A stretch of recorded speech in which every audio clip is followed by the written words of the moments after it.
नमस्कार।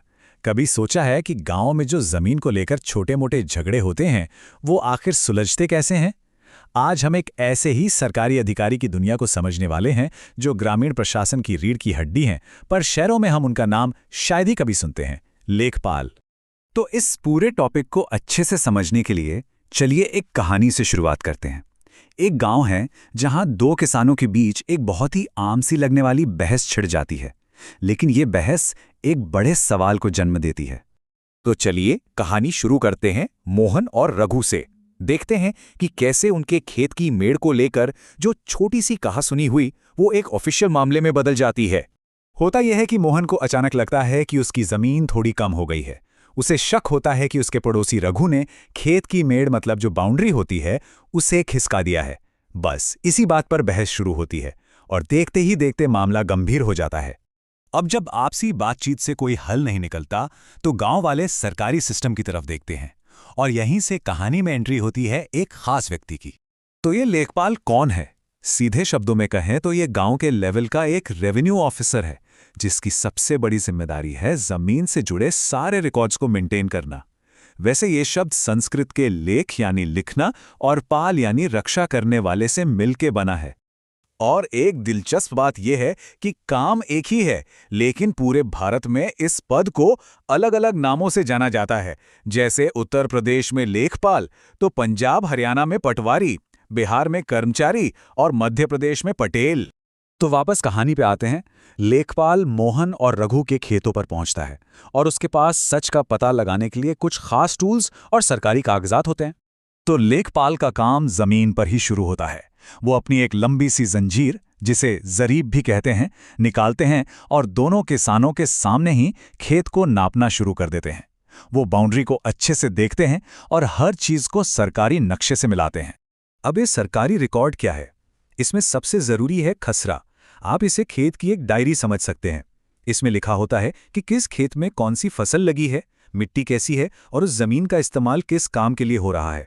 ये साल में 3 बार अपडेट होता है। और जहां खसरा ये बताता है कि जमीन पर क्या हो रहा है, वहीं खतौनी ये बताती है कि उस जमीन का असली कानूनी मालिक कौन है। मतलब मालिकाना हक का ये सबसे बड़ा सबूत है। तो लेखपाल क्या करता है?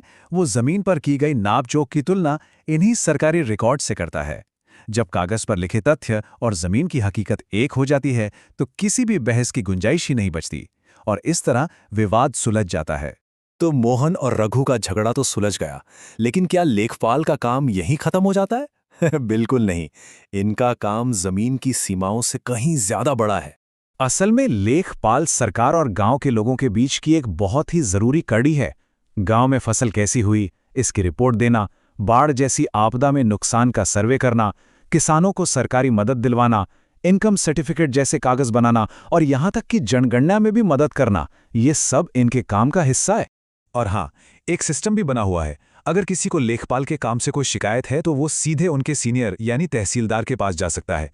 वहां भी बात न बने तो एसडीएम तक, और आजकल तो ऑनलाइन जनसुनवाई पोर्टल पर भी शिकायत की जा सकती है। तो चलिए अब जरा ये भी देख लेते हैं कि इतनी जरूरी जिम्मेदारी वाली नौकरी में करियर कैसा होता है। देखिए, ये एक ग्रुप सी की सरकारी नौकरी है। इसमें एक अच्छी स्टेबल सैलरी मिलती है। 7वें वेतन आयोग के हिसाब से देखें तो पे स्केल 21,700 से लेकर 69,100 रुपए तक जाता है। अगर हम पुराने यानी 6ठे वेतन आयोग से तुलना करें तो सैलरी स्ट्रक्चर में काफी बड़ा बदलाव आया है, जो दिखाता है कि इस पद की अहमियत भी बढ़ी है।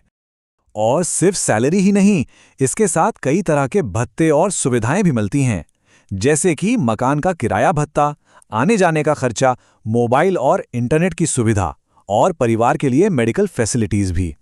करियर में आगे बढ़ने का भी एक साफ रास्ता है। कुछ सालों के अनुभव और डिपार्टमेंटल एग्जाम पास करने के बाद एक लेखपाल रेवेन्यू इंस्पेक्टर के पद पर प्रमोट हो सकता है। कुल मिलाकर हम ये कह सकते हैं कि लेखपाल ग्रामीण प्रशासनिक व्यवस्था की रीढ़ की हड्डी की तरह है। वो सरकार और गांव के लोगों को जोड़ने वाली सबसे मजबूत और जरूरी कड़ी है। तो ये भूमिका सिर्फ जमीनी रिकॉर्ड्स तक सीमित नहीं है।